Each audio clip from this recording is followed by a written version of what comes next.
MOU with UPC Vault joint venture on the sidelines of WEF 2026 in Davos. ఇటీవల మనకి దావోస్లో ప్రపంచ దేశాలకు సంబంధించినటువంటి ఒక ఎకనామిక్ ఫోరం అనేటువంటిది జరిగింది. సో అట్లా ప్రతి సంవత్సరం కూడా వరల్డ్ ఎకనామిక్ ఫోరం వారు దావోస్లో ఈ యొక్క సమిట్లను నిర్వహిస్తూ ఉంటారు. ఈ సమిట్లలో ప్రపంచ దేశాలకు చెందినటువంటి ప్రతినిధులు కావచ్చు, అన్ని విధాలు అంటే బిజినెస్ పర్సన్స్ కావచ్చు, దాంతోపాటు గవర్నమెంట్కి సంబంధించినటువంటి ప్రతినిధులు కూడా పాల్గొంటారు. ఈ పాల్గొని గవర్నమెంట్ ఆఫీసర్స్ మధ్య, గవర్నమెంట్ ప్రతినిధుల మధ్య, వ్యాపారదారుల మధ్య ఈ యొక్క ఒప్పందం అనేటువంటిది జరుగుతుంది. ఈ కోవలోనే ఇక్కడ బిజినెస్కు సంబంధించినటువంటి వ్యక్తి company UPC world joint venture అనేటువంటి కంపెనీ తెలంగాణ రాష్ట్రంలో పెట్టుబడులు పెట్టబోతా ఉంది.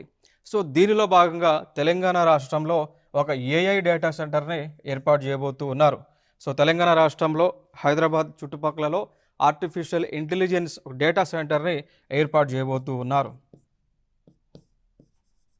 ఈ AI artificial intelligence data centre అనేటువంటిది తెలంగాణ రాష్ట్రంలో అంటే హైదరాబాద్లో ఏర్పాటు చేయడం ద్వారా తెలంగాణకి ఏ విధంగా అభివృద్ధి చెందుతుంది అంటే, మేజర్గా దీని ద్వారా ఎంప్లాయ్మెంట్ అనేటువంటిది క్రియేట్ అవుతుంది.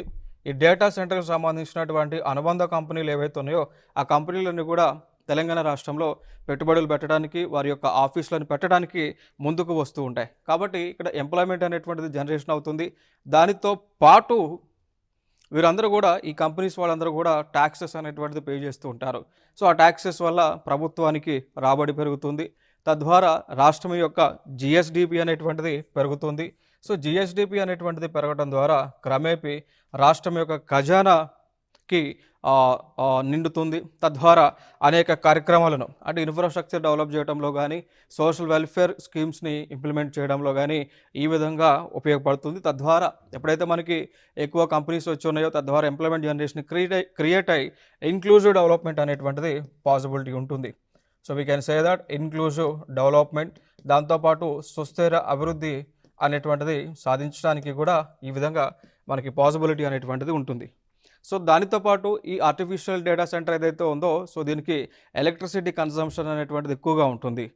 దానిని ఏదైతే ఎలక్ట్రిసిటీ కన్సంప్షన్ ఎక్కువగా ఉంటుందో దానికి ఆల్టర్నేటివ్గా ఒక 100 వాట్ల మెగావాట్ల రెన్యూవల్ ఎనర్జీ పవర్ ప్లాంట్ని కూడా ఏర్పాటు చేయబోతున్నారు ఏఐ డేటా సెంటర్తో అనుసంధానంగా.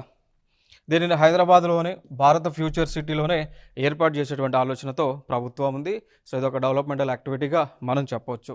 సో ఫైనల్గా అంటే ఇటువంటికి సంబంధించేటువంటి క్వశ్చన్స్ రావచ్చు అంటే, ఆర్టిఫిషియల్ ఇంటెలిజెన్స్ డేటా సెంటర్ని ఏ రాష్ట్రంలో ఏర్పాటు చేయబోతున్నారు అని రావచ్చు. సో తెలంగాణ రాష్ట్రంలో ఏర్పాటు చేస్తూ ఉన్నారు. తెలంగాణలోనే హైదరాబాద్లోనే భారత్ ఫ్యూచర్ సెంటర్ దగ్గర ఏర్పాటు చేయబోతున్నారు. That is the point. ఇంకొక అంశం, దీనికి సంబంధించి వీరు 5,000 కోట్ల పైన పెట్టుబడులు పెట్టబోతూ ఉన్నారు. సో 5,000 crores మేర పెట్టుబడులు పెట్టబోతూ ఉన్నారు. సో ఈ విధంగా పెట్టుబడి పెడితే కనుక ఏదైతే తెలంగాణ ప్రభుత్వము తెలంగాణ రైజింగ్ 2047 నినాదంతో రాబోయేటువంటి 2047 కల్లా $3 ట్రిలియన్ మేర జిఎస్డిపి సాధించాలని టార్గెట్ పెట్టుకున్నారో, సో దానిని సాధించడానికి పాసిబిలిటీ అవుతుంది.